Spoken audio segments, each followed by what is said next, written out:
ഒരു മലയാളിക്കും ഇന്നേ വരെ നോബൽ പ്രൈസ് കിട്ടിയിട്ടില്ല. ലോകത്തിൻ്റെ എല്ലാ കോണിലും മലയാളികളുള്ളപ്പോഴും സയൻസിൻ്റെയും മാത്തമാറ്റിക്സിൻ്റെയും ഒന്നും ടോപ്പിലെത്താൻ മലയാളികൾക്ക് ഇതുവരെ സാധിച്ചിട്ടില്ല. എന്നാൽ നമ്മൾ അറിയപ്പെടാതെ പോകുന്ന കുറച്ച് അടിപൊളി സയൻറ്റിസ്റ്റുകളും മാത്തമാറ്റീഷ്യൻസൊക്കെ നമ്മുടെ ഇടയിലുണ്ട്.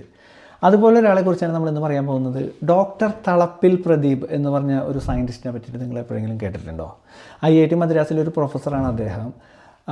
എനർജി ആൻഡ് എൻവയോൺമെൻറ്റൽ റിസർച്ചിൻ്റെ ഫീൽഡിലെ നോബൽ പ്രൈസ് എന്നറിയപ്പെടുന്ന ENI അവാർഡ് കിട്ടിയിട്ടുള്ള ഒരു പ്രൊഫസറാണ് അദ്ദേഹം. എന്നാൽ അദ്ദേഹത്തിന് നമ്മൾ എത്ര പേർക്കറിയാം? അതായത് നമ്മളെ നോബൽ പ്രൈസിൻ്റെ അത്രയും തന്നെ ഗ്ലോബലി റെക്കഗ്നൈസ് ചെയ്യുന്ന ഒരു അവാർഡാണ് ENI അവാർഡ് എന്ന് പറയുന്നത്. അതായത് ആ മേഖലയിൽ അത്രയ്ക്ക് പോപ്പുലർ അല്ല, നോബൽ പ്രൈസ് പോലെ പോപ്പുലർ അല്ല.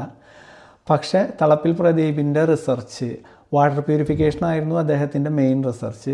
അതിൽ അദ്ദേഹം ചെയ്തത് എന്താണെന്ന് വെച്ച് കഴിഞ്ഞാൽ ഗ്രൗണ്ട് വാട്ടറിനെ പ്യൂരിഫൈ ചെയ്യാൻ പറ്റുന്ന പുതിയൊരു നാനോ മെറ്റീരിയൽ അദ്ദേഹം കണ്ടുപിടിച്ചിട്ടുണ്ട്. ആ നാനോ മെറ്റീരിയൽ ആഴ്സനിക്, ഗ്രൗണ്ട് വാട്ടറിലുള്ള ആഴ്സനിക്കിനെ വരെ ഫിൽട്ടർ ചെയ്ത് പുറത്ത്, അതായത് ഫിൽട്ടർ ചെയ്ത് കളഞ്ഞ് വാട്ടറിനെ പ്യൂരിഫൈ ചെയ്യാൻ പറ്റുന്നതാണ്. ഏകദേശം 1.5 മില്യൺ ആളുകൾക്ക് അദ്ദേഹത്തിൻ്റെ ഈ റിസർച്ച് ഉപകാരപ്പെട്ടിട്ടുണ്ട്. 1.5 മില്യൺ ആളുകൾക്ക് കുടിവെള്ളം കൊടുക്കാൻ, ഇന്ത്യയിൽ കുടിവെള്ളം കൊടുക്കാൻ അദ്ദേഹത്തിൻ്റെ ഈ റിസർച്ച് കൊണ്ട് സാധിച്ചിട്ടുണ്ട്. അതിൻ്റെ പേരിലാണ് അദ്ദേഹത്തിന് ഈ ENI award. Energy and environmental റിസർച്ചിൽ നോബൽ പ്രൈസ് ഇല്ല, അതുകൊണ്ട് അതുപോലെ തന്നെ റെക്കഗ്നൈസ് ചെയ്യുന്ന ഒരു അവാർഡാണ് ENI അവാർഡ്. അത് കിട്ടിയിട്ടുള്ള മലയാളിയാണ് ഡോക്ടർ തളപ്പിൽ പ്രദീപ്.